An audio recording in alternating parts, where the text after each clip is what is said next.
Baik, selamat siang, Ner. Saat ini kami dari kelompok Praktikum Keamanan Cyber kelas H akan mendemokan atau mempresentasikan untuk tugas 6 mata kuliah Praktikum Keamanan Cyber. Dan sebelum itu saya akan memperkenalkan anggota kelompok kami. Ada saya sendiri, Angelica Rompas dengan NIM 2202 11060003. Ada Esra Lolambulan dengan NIM 2202 11060006. Dan ada Kristiani Lantang dengan NIM 2202 11060294. Dan kita langsung masuk saja. Di tugas ini ada 2 lab di dalamnya. Di lab yang pertama, Anatomy of Malware. eh, yang ob- yang objektif atau tujuannya itu meneliti dan menganalisis malware. Dan untuk background atau skenario, malware atau perangkat lunak berbahaya merujuk pada berbagai program perangkat lunak berbahaya yang dapat digunakan untuk membahayakan sistem komputer, mencuri data, dan menerobos langkah-langkah keamanan. Malware juga dapat menyerang infrastruktur penting, melumpuhkan layanan darurat, menyebabkan jalur perakitan memproduksi produk cacat, dan melumpuhkan generator listrik, serta mengganggu layanan transportasi. Sini juga ada notes. Langsung saja kita akan masuk di conduct a search of recent malware atau sumber daya yang diperlukan melakukan pencarian malware terbaru. Di bagian A, gunakan mesin mencari favorit Anda untuk mencari malware terkini. Nah, selama pencarian, pilih 4 contoh malware, masing-masing dari jenis malware yang berbeda. Dan bersiaplah untuk membahas detail tentang apa yang dilakukan masing-masing malware, bagaimana masing-masing malware ditularkan, dan dampak yang ditimbulkan. Di sini juga ada contoh yang diberikan. Dan lanjut di bagian B, baca informasi tentang malware yang ditemukan dari pencarian Anda pada langkah sebelumnya. Pilih satu dan tulis ringkasan singkat yang menjelaskan apa yang dilakukan malware, bagaimana cara penularannya, dan dampak yang ditimbulkan.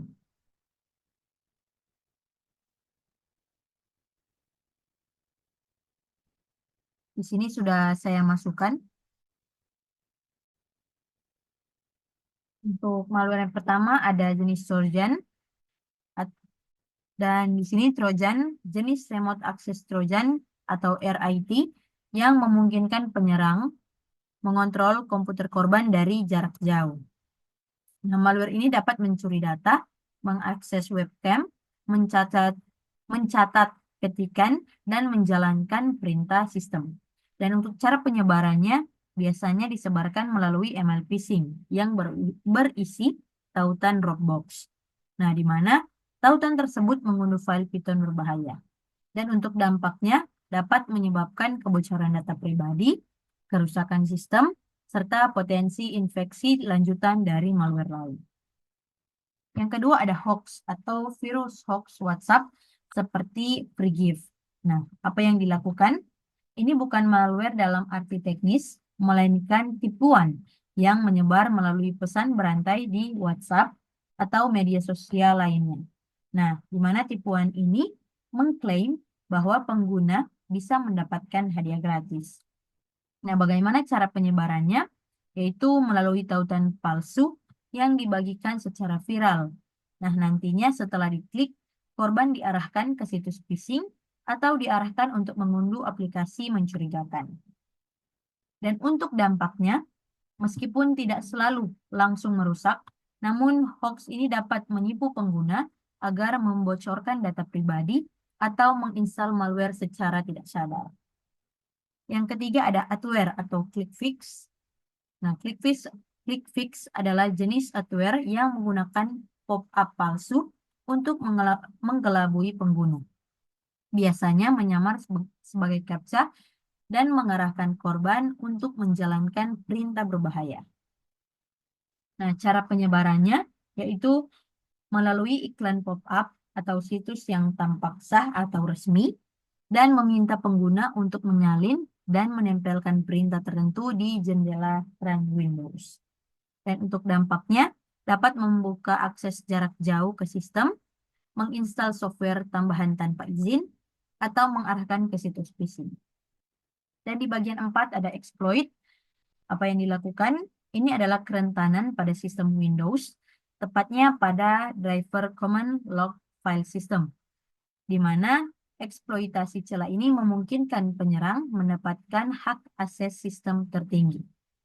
Nah, untuk cara penyebarannya melalui aplikasi atau skrip berbahaya yang dirancang untuk mengeksploitasi kelemahan command log file system.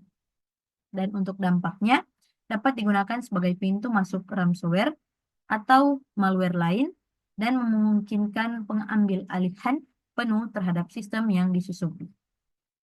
Dan selanjutnya lab social engineering yang akan dijelaskan langsung oleh rekan saya.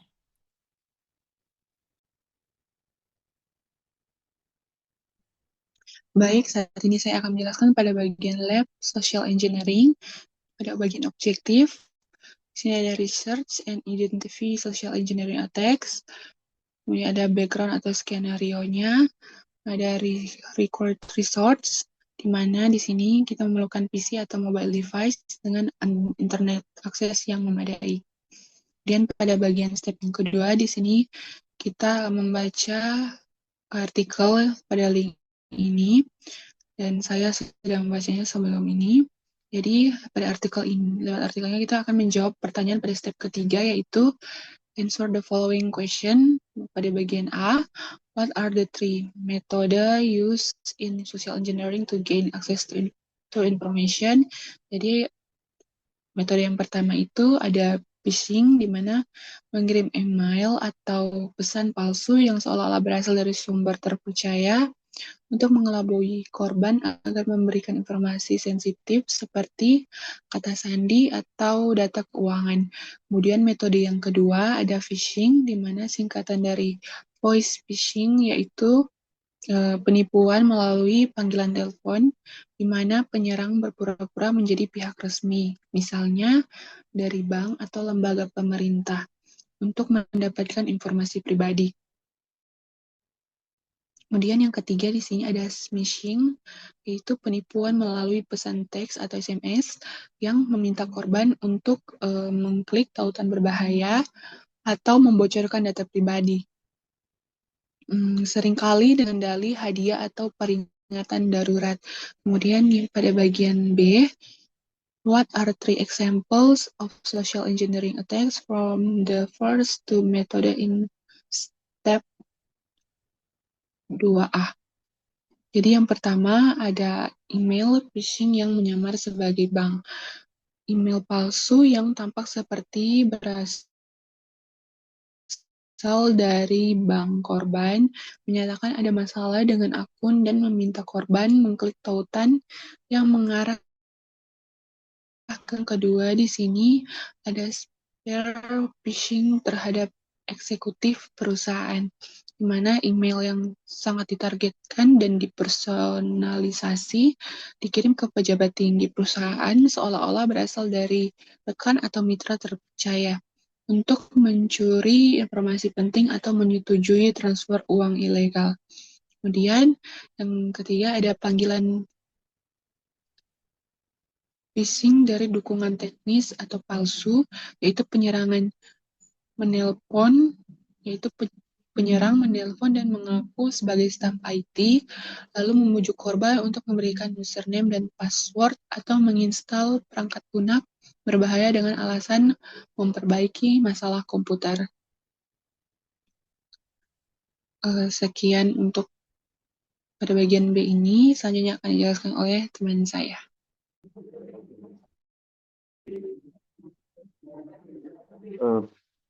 Perkenalkan, nama saya Esra Rembulan dengan NIM 22021106006.